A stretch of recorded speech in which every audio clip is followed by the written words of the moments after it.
একবিংশ শতাব্দীতেও আফ্রিকার আদিম উপজাতির মানুষেরা এখনও খাবার ও পোশাকের জন্য সংগ্রাম করছে, এটা অবিশ্বাস্য। যদি আপনি কখনো এই ভূমিতে পা না রাখেন, তাহলে আপনি এর দারিদ্র্যের গভীরতা বুঝতে পারবেন না।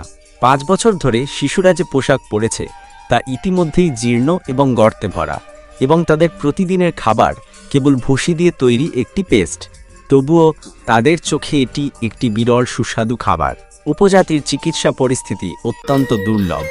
কোনো হাসপাতাল নেই এবং কোনো ডাক্তার নেই। যখন শিশুরা অসুস্থ হয়, তখন বাবা মায়ের কাছে নিষ্ঠুরভাবে তাদের ওষুধ খাওয়ানো ছাড়া আর কোনো উপায় থাকে না, এই আশায় যে শিশুরা কিছুটা প্রতিরোধ গড়ে তুলবে। এছাড়া কেবল মরিয়া অপেক্ষা। এখানে শিশুদের বেঁচে থাকার হার অত্যন্ত কম, 20% এরও কম, এবং যারা বেঁচে থাকতে পারে তারা সত্যিই ভাগ্যবান। উপজাতির লোকেরা সারা বছর ধরে কেবল একবেলা ভাত খেতে পারে, কিন্তু প্রধানের জীবন সম্পূর্ণ আলাদা।